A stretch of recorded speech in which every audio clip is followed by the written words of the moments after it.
Munange oli mukwano gwange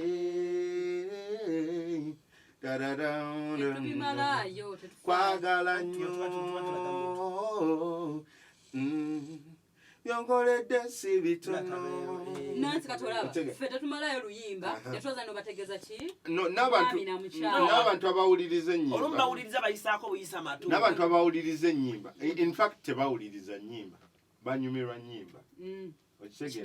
kati nze nina oluyimba lwensobola okukyalenjinga ogambye si bya mukisa kati kino sikinyonnyolangako wantu wonna naye nsaba nkubuuze nina we nagamba nti waliwo eyo vasi gyoyagala ennyo gyoyimbyemu nedda nebuuza kikolo ky'omutima okusula eyo gy'osula nambuuza luli kyaddosula aliseefuna newanza siwera era sebaka buuza setuba waisetuba kuba setuba nange nali manyi bamukwano gwa Rema obaani kale nga tumuyimba setuba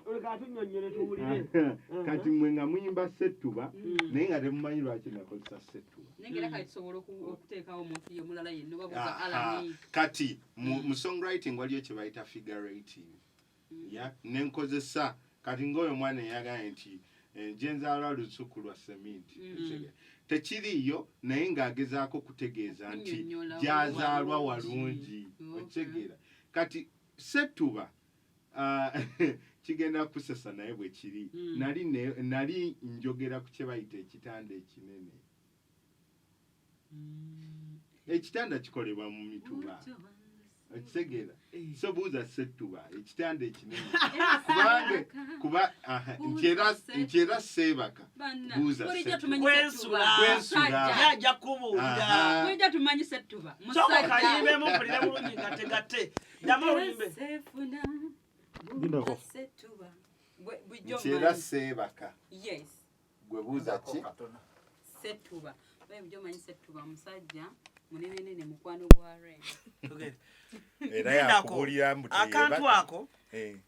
soko okanyimbiremu kuba gye kava nkategeere bulungi kuba ate bw'oyogedde setuba ne mutegeera ne ŋŋamba setuba Kenzo yali agenda kutta oyo gira omutima okusula eyo gy'osula nga mbuuza luli kyaddi mbeerekaawo okumpi w'osula seefuna notobanze seebaka siwera era seebaka buuza setuba kati wamma omuwuliriza bimutabula n'agamba ate abuuza setuba yasula naye nesinga wagamba ekitanda awo twankitegedde naye olwokuba nti oluganda saasoma Luganda naye nkugambye ndi musajja mulangira kitegeeza Oluganda ndukola ki ndumanyi mane kyekigambo yes meaning eri so hidden eri so hidden kati tuyina lines nyingi ne Rema ekintu kino yabadde akimanyi alabika akimanyi sisoobira naye ayinza okuba mukazi wattu kati waliyo abawandiisi bakola ennyimba mmwe society ne munyumirwa naye ne mutawuliriza nnyimba zino okitegeera kati nze nina challenge ensobola okuwa Alan wali fan wa Moses Radio sikyo nkimanyi bulungi okiwulidde naye njagala nkubuuze Alan nsaba onkolere lines 3 ezitandika mu luyimba lwa radio lwe bayita Juicy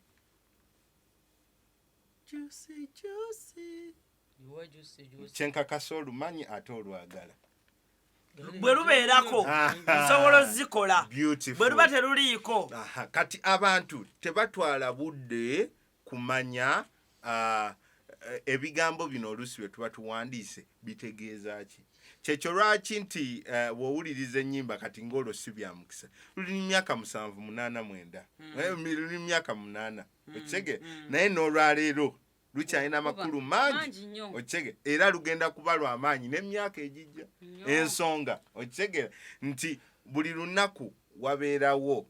nti mu nsonga nina lines ze nassamu teri mugagu walampa lusozi naye omwana oyo nze gw'olaba ntambuliza ku ntoli wali olabyeyo omuggo ogwalampa olusozi teruliyo but there are people who make us do the impossibles. Mulavu. Nokola ekintu naawe kyotakola ki? Mugga kuwalampa lusozi. Tulina John kati mbadde nkyakubuuza kulimba lwe bayita juice. Nti woluwuliriza lukunyumira olwagala. Kati ebyo byangu bikunyumira kuba lyakya nti naye yagamba nti you were not designed so fine like a wedding cake. You were not designed so fine like a wedding cake. Do you want to put this nation at stake? Upset. Mama. If you are not meant to be with me, you're fake. Yeah. You were not designed so fine like a wedding cake. Tewatondebwa bulungi. Nedda kati ekyo kiba kizalawa naye obeera omugamba kiki yali annyonnyola yali amugamba nti tolinganga keeki ya kumbaga nti buli omu alya okitegeera. You were meant to be for one person okitegeera. Who is me that if you are not meant to be with me you're fake. Okay, so you have to love him. And if you do not love me and go outside there and love someone else, you're going to put this nation at stake. Kyekirwaki namugamba nti fire cannot cool the water. Okitegeera. Kakkanya omuliro sala pressure. Okitegeera. Please be a juice. Juicy.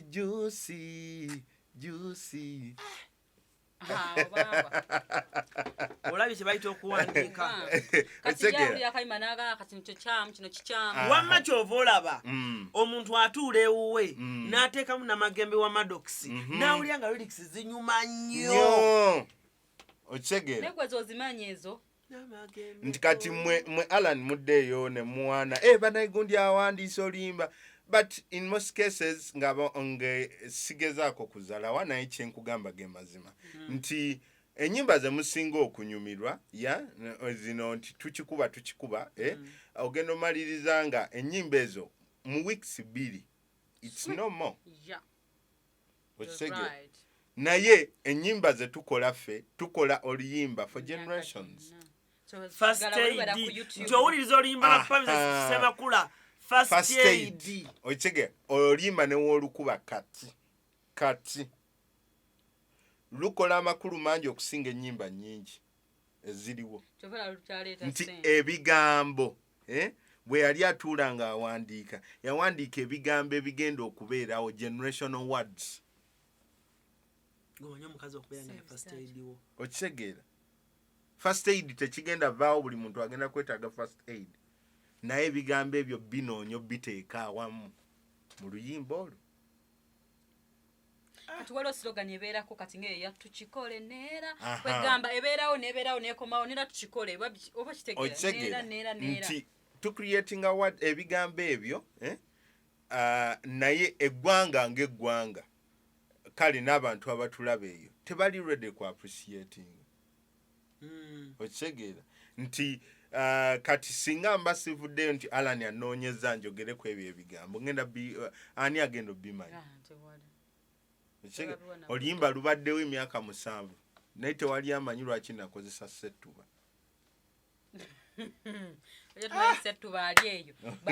Akantu ako kankutteko nnyo. Okitegedde? Kankutteko nnyo.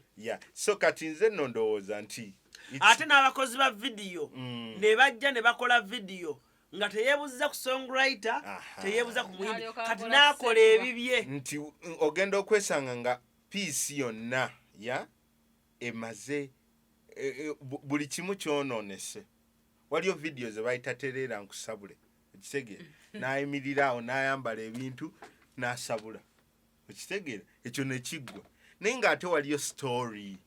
eri mu luyimba kitegeera waliyo stories gye nakolerako nze waliyo n'ennyimba ezange nga nze ndukoze n'endukyawa just because of the video gye baalukoledde. N'olukyawa n'endukyawa kati nkusuubiza ku luno eno lwogenda okumpandiikira buli kimu gwe ne vidiyo okugiyiwa okitegedde tugenda of course kusaba tonerabira tekati gwate ogenze walala agenze ko kayima kalala okitegedde ayi bintu si byangu yadde akatono owulidde ekintu naye Uncle John nkubuulire tusalidde magezi ki music oyo obutafaalimu ensa music oyo tasobola kufa tebakulimba tasobola kufa wabula media yaffe Alan mwabagirimu mwe mukoze omulimu omunene okutta ebintu bino ekisege nti ennyimba ennungi temuziwabudde ennyimba ennungi temuziwabudde temuziwa time ku media wabula kyemukola mukwata omuntu eyakutte ekigambo ekimu bwe kiti onzita wali ofunyeyo omuyimbi ajja okwebaza Yeah. ng'oluyimba hiti agikubye n'amala n'akomawo nga takomye okukola kikola kyoba kugulako luyimba lulala n'akubira essimu naga mwana weebale ne Choosen Becky yabadde wano jjo nze ng'akwebaza yes ekisege kaberema twogera ekisege kati kisinziira yesu wali abayimbi bangi abali ungrateful sijja gamba nti tebaliiwo naye mulimu abantu kati ffe ennyimba ze tukola zikwata nnyo ku bantu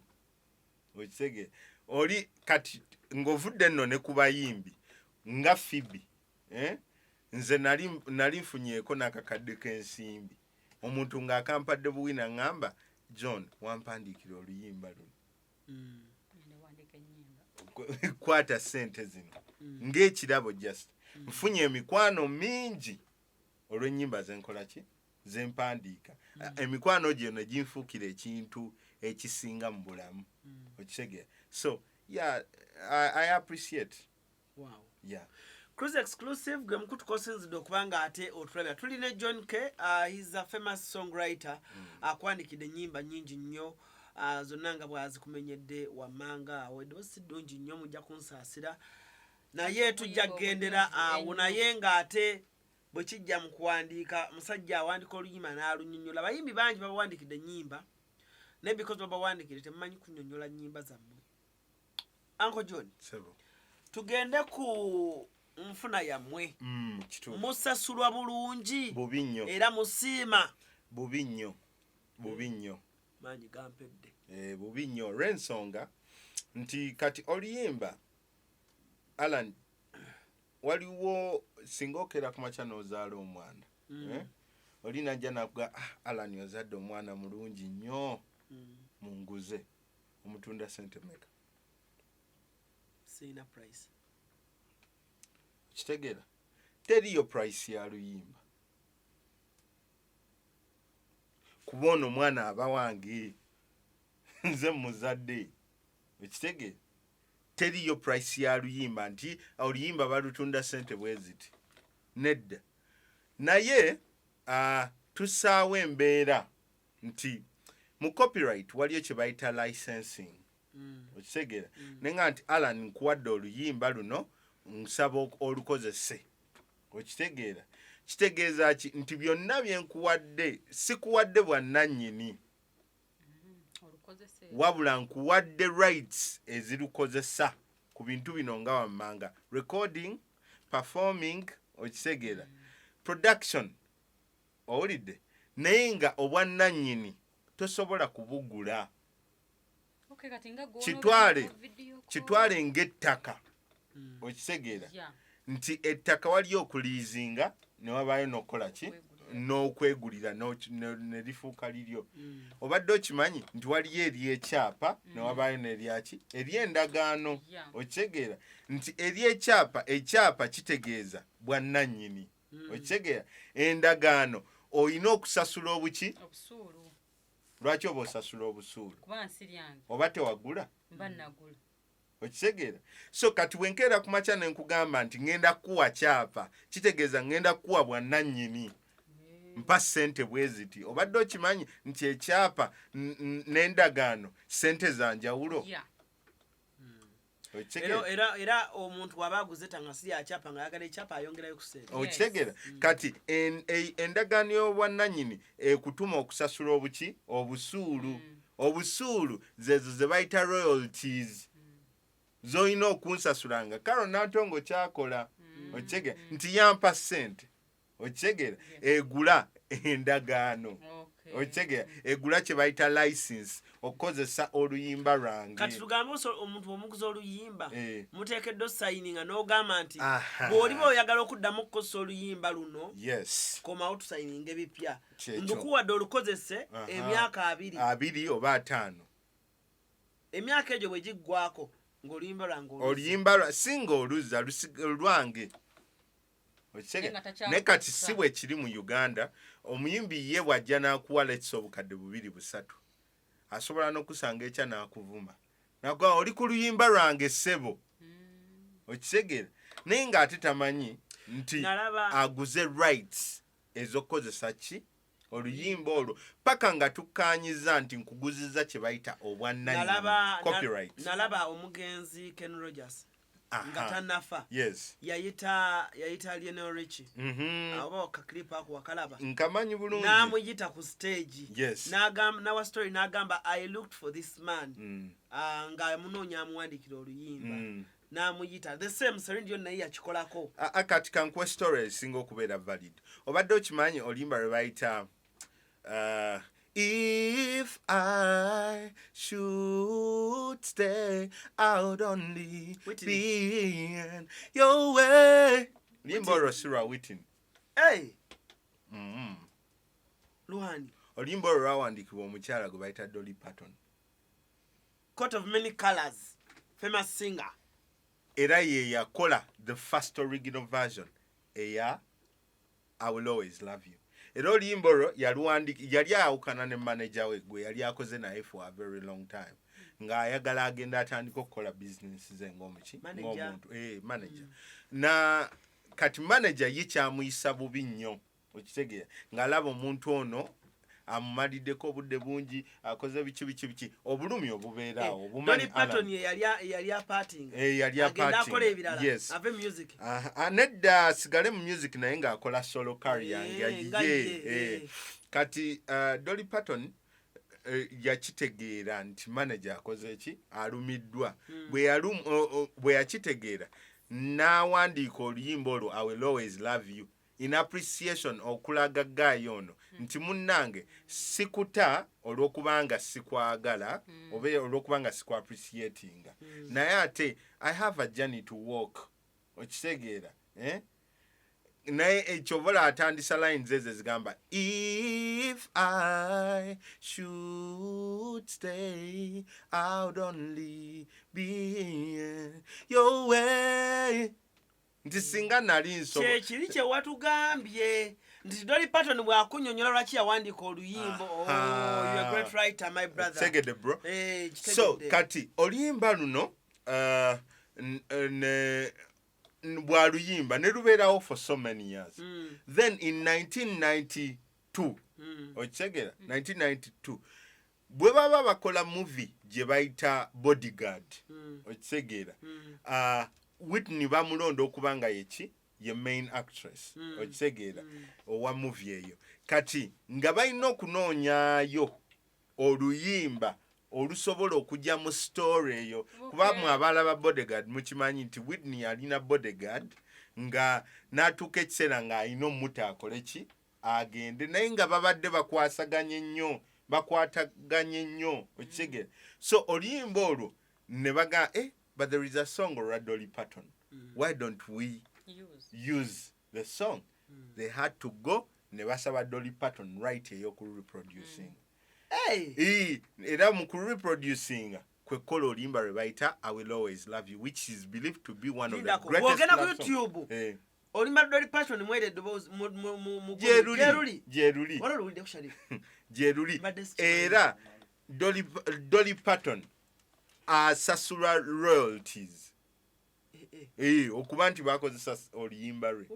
okitegeera so katufe waneeno kyetutannakola ki kyetutanafuna lwaki mbeera nga ndi mwavu olwaleero nga waliyo akozesa oluyimba lwange ng'asobola okufuna obukadde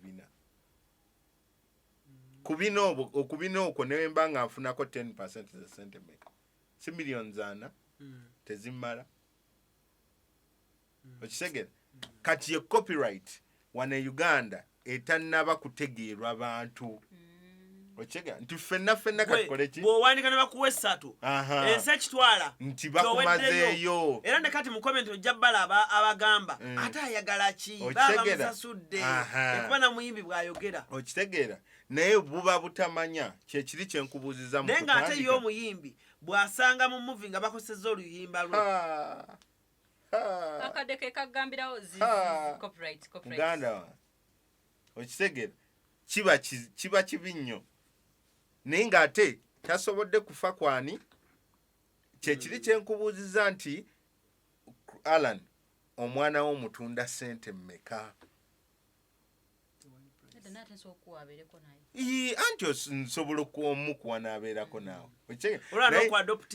but the DNA yes the DNA ey'omwana oyo esigala naawe okitegera teri asobola fuuka kitaawe w'omwana gwe wazadde kyekyo lwaki bagamba nti oyo step father oba adopted father okitegera kati obwannannyini busigala bwange okujjako nga tukedde ku makya ne tukkiriziganya nti mpa ssente bwe ziti lwaki mwe abatunda lwaki si mmwe mu kisaawo omuntu okutwala bebi w'oyo agenda amuyimbe nga naawe olina okissa mu buwandiike kyekyo lwaki twasobodde oba mu 2018 twasobola okusaawo kye bayita Uganda Songwriters Association okitegeera ekuli bwani of course nze president waayo naye tugezaako kati nga ku Lwokusatu luno tulina workshop era ya copyright okitegeera kulaba nti abantu tubasomese olw'ensonga ebintu byonna tubikolera mu butamanya guli ku Skia Records ewa Mukulu Silver Kyagulanyi ngenda kujja Olwokusatu ssaawa 4 ez'okumakya tugenda kubayo kimu ajja kunzikiza nti kati kimu afidi ajja kunzikiza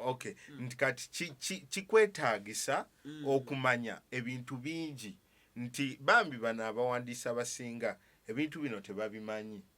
okitegeera kati kimwetaagisa okusooka n'abiyiga then to introducing a system nga ddala ki nungi kale nja kuba nga ate olunaku olwaleero tukoma wano kozi bya music bingi nnyo naye kati kiri kyetu Uncle John kyatuyigirizaako gwali eyo ng'oli songwriter mupya olunaku olwoyogeddeko soko olukuba mwagala bamanyifu bokka oba ne upcoming songwriter naye asobola okujja songwriter balagidde skill from songwriters tulina kino nti kuffe ffenna tewaliyo munene asinga songwriting art okitegeera kyekyo lwaki olwayo association ndowooza y'emu ku kweza entono zotagenda sangamu bukuubagano balagire Skia Records eri ku Kigowa Road Entinda wotuuka ku bagiyita batya waliwo awo ebbaala nene erina billboard nene I'm forgetting naye abamanyi opposite Kajana Hotel namba kwoba okuba yange eri 0759 85 77 02 kijja bamala okuba no bakulagirira kale leero nkoze ne Phoebe mukyala wa Kimu anytime from now ngenda kuyimba akayimba ogenda yimba ne Kimu wamasimanyi yimba omanyi bambi tonerabira ondese bubi ninda kalai okubya kyakezo zikube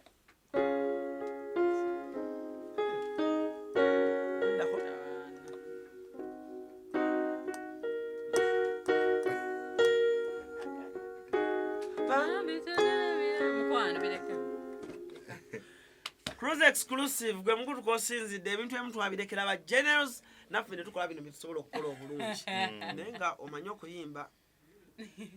soko kakubemu ono nga yimba Kimu tonerabira yimba ngoyimba Kimu tulya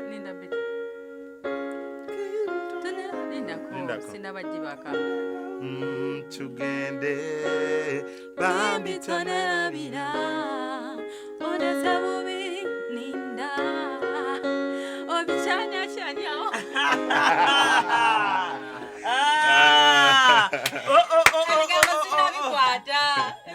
osobola okuyimba nawe nsobola naye kiraye nti kyetaagisa nti okubanga olina memory ennungi katubyogedde byonna naye nga kati wano kodzi zino ze zitereka ebigambo ebyo kati awo n'ennyimba kuba kati wojjako egundi eyo nongamba ddamu nga wayise wakadde sisobola Cruise exclusive njagala okuba nga ate mbasibira n'olunaku olwaleero tusinzidde ale wanko John K muwandiisi mulungi nnyo njagala okuba nga ate olunaku olwaleero mbasibira no Kim Sido abaddeko bulungi nnyo ku kamera then Mzee Kapata Sharif Taban abaddeyo eno nenga tewerabira mulungi tours and travel nga 7 July mukwano tugenda kuba nga tukifa bakulanze Alan Cruz akone Brisha Cash tubereyo just 150k. Yeah, see ya when you see me, bye bye.